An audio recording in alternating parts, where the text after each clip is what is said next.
Here's something that might surprise you. There are 8 different types of magnesium supplements, and choosing the wrong one could mean you're barely absorbing any of its benefits at all. Well, that's fascinating, especially considering how many people just grab whatever magnesium supplement they see first at the store. What made you look into this? You know, it started when I was dealing with these terrible muscle cramps at night.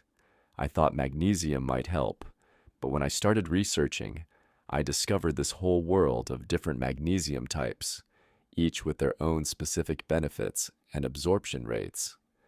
Hmm, so not all magnesium supplements are created equal then? That's exactly right. And here's where it gets really interesting. Take magnesium citrate, for example. It's one of the most popular forms because it's well absorbed, but what most people don't realize is that it's also used as a treatment for constipation, which means it could have some, unexpected effects if you're not careful. Oh, wow. That's definitely something people should know before buying. What about some of the other types?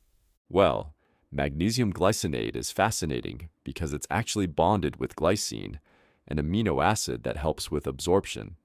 The research shows it's one of the gentlest forms on the stomach, making it perfect for people who need higher doses but can't tolerate other types. That makes so much sense. You know what I keep seeing everywhere lately? Those magnesium sprays and bath products. Right. Those typically contain magnesium chloride or sulfate, like Epsom salts. But here's the thing. Despite their popularity, the science shows we actually absorb very little magnesium through our skin. Though I should mention, that doesn't mean those baths aren't beneficial for other reasons. So, if absorption is key, which forms are actually most effective? That's where it gets really interesting. Studies show magnesium malate is one of the fastest absorbing forms. It actually outperformed several other types in absorption tests. On the flip end, magnesium oxide, which is super common in supplements because it's cheap, has one of the lowest absorption rates. Well, that's certainly eye-opening. And what about the actual amounts people need? The numbers are pretty specific. Men need 400 to 420 milligrams daily.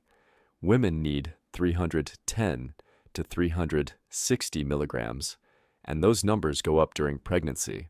But here's the kicker.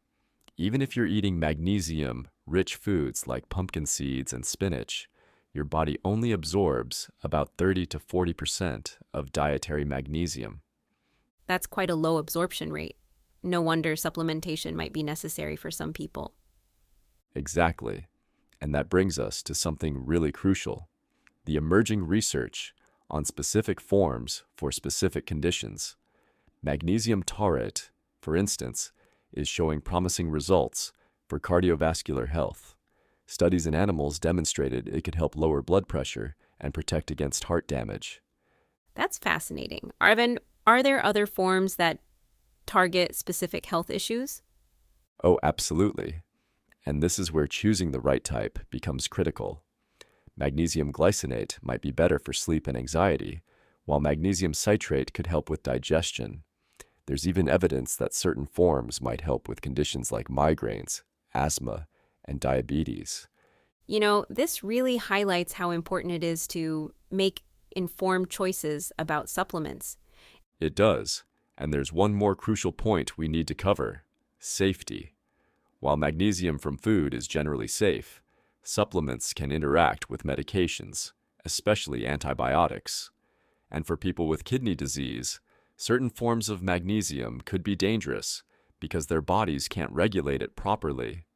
That really drives home the importance of consulting with healthcare providers before starting any supplementation.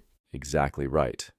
Looking at everything we've covered today, I think the key takeaway is that magnesium supplementation isn't just about taking more magnesium. It's about choosing the right form for your specific needs and being smart about how you use it. And always starting with food sources first, right? Yes, those pumpkin seeds with 37% of your daily value per ounce are looking pretty good right now. But whether you're getting your magnesium from food or supplements, Understanding these differences can make all the difference in whether you actually see benefits. Other food sources, such as dark leafy greens like spinach or Swiss chard, is enriched with magnesium chlorophyll complex. Also, almonds and cashews and whole grains contain lots of magnesium glycinate and magnesium malate. Awesome. Now that we have a proper understanding about which food sources should people focus on, rather than chugging on supplement pills, I would also like to add that working out is also crucial for proper digestion and nutrient absorption. Yes, your body needs certain fuels to function, but an idle body is never a fit body no matter how good you eat. Right? Absolutely. In fact, when you don't work out, your body actually uses only the amount of magnesium it requires just to make it function optimally. The rest, it excretes away, and you lose the added benefits. Hey guys, thank you so much for listening to this podcast. Please like and subscribe to our channel and click that bell icon to get notified with the latest podcasts.